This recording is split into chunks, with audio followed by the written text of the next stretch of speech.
dropped off in the middle of an abandoned city, and we're gonna spend the next 7 days here. And there goes our only way out. We are now stranded for the next 7 days. Why are we doing this? For content. This once beautiful city was bombed and abandoned because of war, which means the only people here are us and our cameraman. At least that we know of. So I guess we start off by getting off the roof. But we knew that our first objective was to explore this city and find a safe place to call home for the next 7 days, which starts with exploring this building. All right, let's see what's down the bottom of this building. I assume under this wood is a floor. Only one way to find out. All right, this is crazy. I feel like I'm in a zombie apocalypse. This is wild. Oh, look at this. And after a little more exploring, we stumbled across an area that might work for our shelter. Oh my gosh. I think this is where we should set up camp. You can see the entire city over here. Plus, we have a roof to protect us from rain. Wow. And now that we had our home base decided, the next step was to open up the supply crate left by the helicopter on the roof. Let's pop open this crate so we can build camp. We need some gear. Oh, whoa. This crate contains all the survival gear we'll need for the next 7 days. And so we don't have to carry stuff all the way down the stairs. We're just gonna drop it. Oh. Chandler! We have a perfect assembly line. Chris, it's raining sleeping bags. Chandler, there's our dinner plate. Wait, Chandler, don't let it fall. Chandler! Yeah! That was the coolest thing we've ever done. But jokes aside, it was time to actually start surviving now. Who wants fire duty? We'll get it. We're on bed duty. Chris got started on making a fire with Mark. I'm personally a fan of the log cabin when it comes to fires. Eagle Scout. Did I mention that yet? While me and Chandler looked for something to sleep on. This is what mattresses were like 100 years ago? Wait, you found a mattress? Yeah. Where? On the second floor in the corner.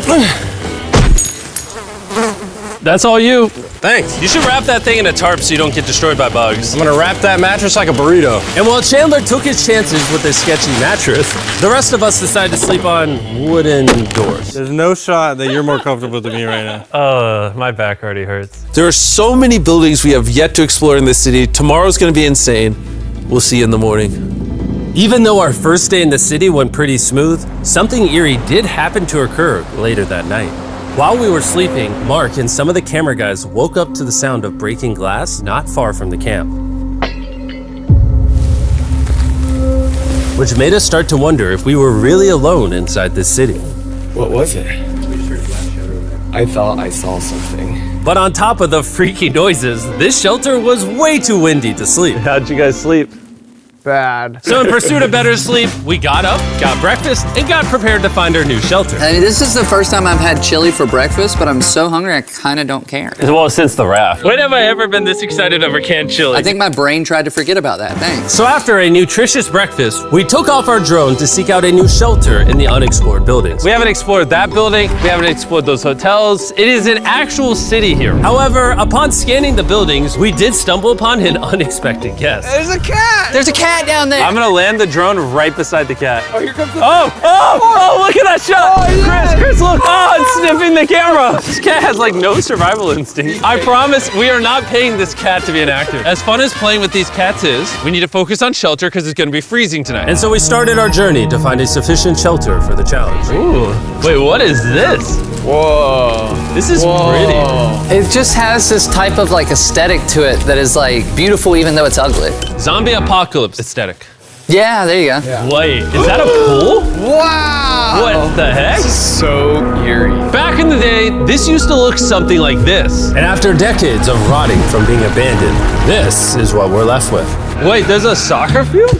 The sport court. Is that a soccer ball?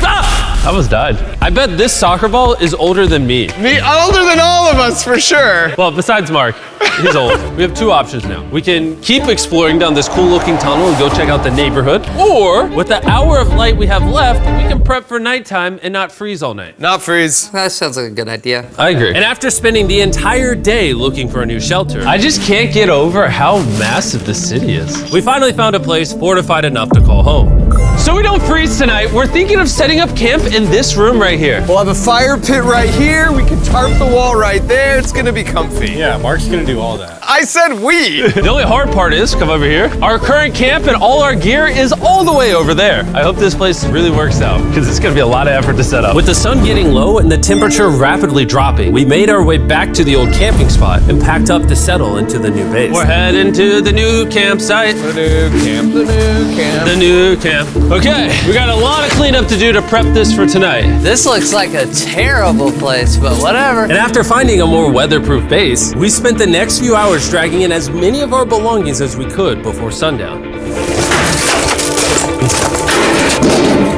And because it got dark so fast, we couldn't bring all of our resources to the new base. So aside from one water bag, cans of chili, and a couple old mattresses, this is all we had. What does everyone think of our new place? I like that there's no wind. It's much warmer. Chandler? What? It was now the third day of 7 doing this challenge. And once we got up, we continued exploring. Be careful. These stairs are actually steep. On this whole staircase, 3 of the stairs are normal. This beach is nice. It actually smells like the beach. It's because it is a beach. Yeah. But not too far in, something strange happened. You guys see someone? What? Or don't you see that reflecting thing over there under the stairs? Oh, I do.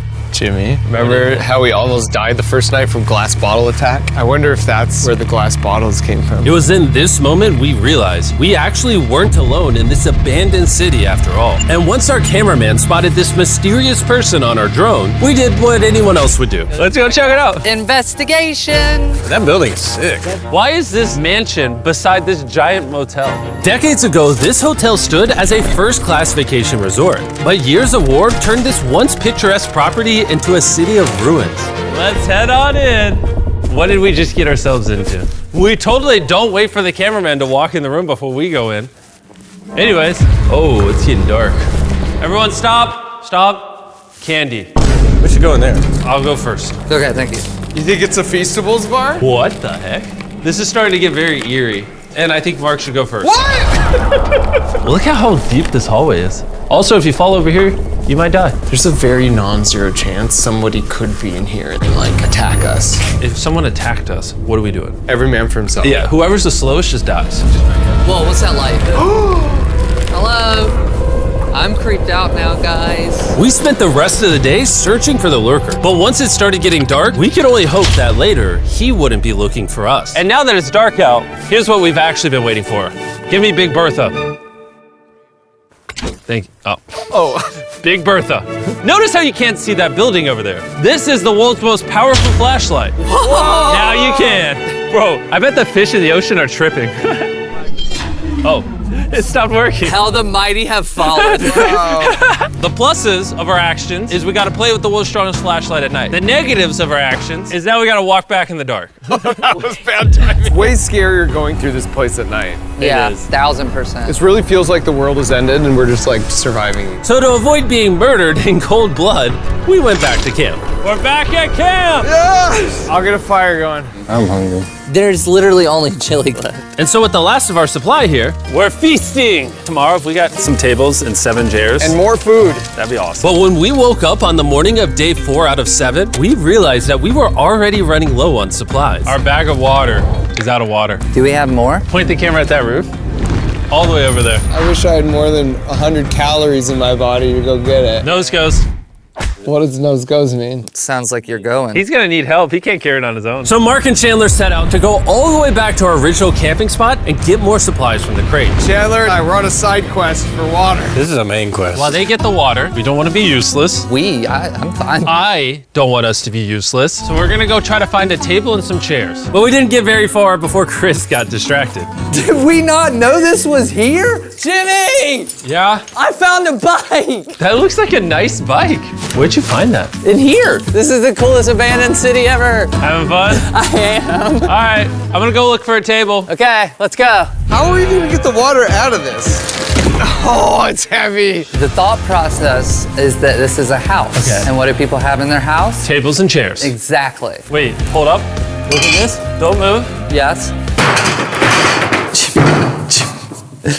It's a chair.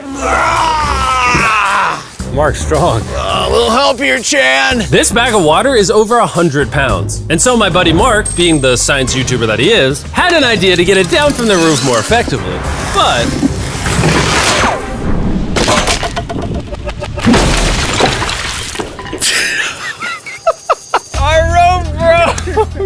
need stronger rope. What you're watching is real. Mark literally deleted half of our water. Got some bad news. Hurry up! Hurry up! The rope broke and all the water splattered on the ground. This was actually a very serious problem. Oh, no. Are you kidding me? More! Sorry. Don't worry, dude. We got one bag of water left. Carry this one down, please. And now that half of our water is actually gone, the only possible way to complete this 7-day challenge would unfortunately be to send 2 of us home. So Chris and Chandler volunteered to leave the city, leaving Mark and I with just enough resources to make it the full 7 days. Genuinely, I would be scared if we left Jimmy with anybody other than you. I think you got it. You guys. But before they left, we wanted to have one final feast with the whole gang. Now that's a feastable Oh my gosh. My hair. Yummy. Great melting point on the chocolate, Jimmy, if I may. If you've tried Feastables before, the ones that used to look like this, you haven't tried Feastables. Our brand new formula tastes so much better. Genuinely, go to Walmart, try Feastables, and tell me what you think. It's honestly way better than the old formula, but don't take my word for it. I just worked at NASA, so. Well, I just had s'mores, so I can go to the boat now? And so we launched a flare to signal the boat, which was actually pretty cool. Bro, look how cool that looks. Wait, it's lighting up the entire city. But the not cool part is now that Chris and Chandler are gone, it's just Mark and I surviving in this city. I feel so lonely. It's the first day without our friends, but we're gonna make the best of the situation. Our objective for today is to upgrade our shelter. We're gonna put up tarps and windproof this room. We're gonna build a fireplace in here and heat it up. We're gonna find shelves and tables. We're gonna make this place look like a home. With some of the ideas we have planned, I might stick around till day 14. He's lying. And so we started exploring some nearby buildings to find furnishing for our shelter, which is when we found this awesome shelf, this little table, a massive carpet, and also this metal thing that was found by our camera guy. Whoa, look at this chair. That works still, man. Bro, that's comf. I found a fake TV. We can make it look like we have a TV now. It's a good find. Wow, that's just so cool. It's like courtyard with the arches. Each building in this city has like its own personality. What can we do with these? We could use like a vent system like this, combined with these. We can make a fireplace. Wow, and like actual wallpaper? We have wallpaper. What do we use it for? To make the house a home, Jimmy. It's like we went grocery shopping, but instead we grabbed a bunch of 30-year-old garbage. Honey, we're home. We found all this stuff. Now we're gonna start decorating. We're no longer surviving, Jimmy. We're thriving. I like that. We literally spent the next 4 hours moving all of the rubble out of our shelter, which made us pretty thirsty. The water in these sacks tastes like trash, which is why we all brought a Circle water bottle, because you can put a flavor cartridge in it and make water taste good. This is my first time drinking a Circle bottle. Delightful experience. You can determine the intensity. So if you're feeling really audacious, you can have level 9 flavor. Or if you're just a wuss, you can have level 1 flavor. Wanna try a 6? 6? I'll match your 6. That tastes awesome. Which flavor are you using? I'm rocking Fruit Punch because it's got energy. And you know what we need right now, Jimmy? Energy. That's right. Good thing Circle has our back. And now that we had been hydrated, it was time to start crushing these renovations. When everything's said and done, this room will be the greatest room in an abandoned city you've ever seen. This is our new shelf. All right, let's see how she looks. See that? See all that dust? Oh, isn't that satisfying? And now that the shelf is clean, we can use it to store food. For some reason, over half the food we packed is chili, and no one here likes chili. That's the non-chili row, that's the chili row, this is the Feastables row, right there. Now we have a table to put our Circle water bottles. Mark has a 22-ounce bottle, this is the 32-ounce bottle, and they have a metal double insulated bottle that you could get for free right now if you buy 10 flavor cartridges. What a steal. No, it's not a steal, it's free. Oh. All right. That's gonna block a lot of wind. And with our new door in place, we also hung up this huge tarp, which will allow us to keep all the heat from the fireplace inside our shelter. Oxygen comes in, fire burns, sends heat in the room, sends smoke out. This is redneck engineering at its finest. And finally, after being cold for so long, All right. Look at that. And we have a fire. I can feel the heat coming out. Wait, Jimmy rigged this up with like ruins from an abandoned city. anyway, go to drinkcircle.com/MrBeast. Or scan the QR code on his face if you want to order Circle right now. This is the final room. We have Planty in the corner. We have our beds that are now smaller. Tell me this isn't genius. This is Mark's iPad in the TV frame. Obviously some nice lighting, a furnace that is heating up the room, a real table with chairs, and a shelving unit with the scraps of food we have left, and a dirty towel we've been sharing. This is survival. But just as our night was going so well, for the 5th day in a row, we heard broken glass. Mark, I'm right here, dog. What was that? Man, we are having such a good day, too. I want to go see who's upstairs. I'm carrying the knife as a threat, but I'm not gonna use it. Hey, if you're up here, just come out. I want to be best friends with you. Are you serious? You're not pranking me? Bro, I swear to you, it was not me. Hello? What is this? What? Oh my gosh. This is the most Mark Rover thing I've ever seen. What the heck? You swore! So turns out Mark was pranking us, and he was the one dropping bottles this whole time. I've got a remote control here. When no one suspects it, I can put it in my sleeping bag. And I can start launching glass bottles from the roof, freak everyone out. Oh my gosh. I thought I could trust you. Boom. Now that Mark's not pranking me, we re-rigged his contraption. Feastables me. Here you go. I'll take one. I got one as well. That's Yes. kind of cool. To be honest, it was pretty easy to forgive Mark because we only had one day left in the challenge. Good morning. Good morning, Abandoned City! Abandoned City! Abandoned City! It's so much colder out here than it is in there. Let's go back! It's now the morning of day 6. All the modifications we did were phenomenal, and it was at least 10 degrees warmer. That was amazing. Slept incredible. Mark, on our last real day, I say we go have some fun. Yeah! Jimmy, is that a kayak? I know what we should do with it. Ah! Oh, now someone can kayak in this pool. Me and Mark really did have a lot of fun. We played baseball, we played soccer. Mark even taught me how to skip rocks, scientifically. There it is. And even screaming at each other from different sides of the city. Mark! What? Let's throw things off the roof at the same time! Great idea! To be honest, doing all these kind of dumb things really did take our minds off of how lonely the city really was. And by the time the final day of this challenge arrived, after cleaning up camp, we only had one objective in mind. Leaving this place and never coming back. Freedom! Huge shout out to Mark. He didn't have to do this. He has his own channel. He's very busy. Here's his channel. I appreciate you. And let's get out of here. Let's go! By the way, I'm giving away $10,000 a day every day for the next 15 days to random people who buy our new Feastables bar. Go buy the new formula. It tastes amazing.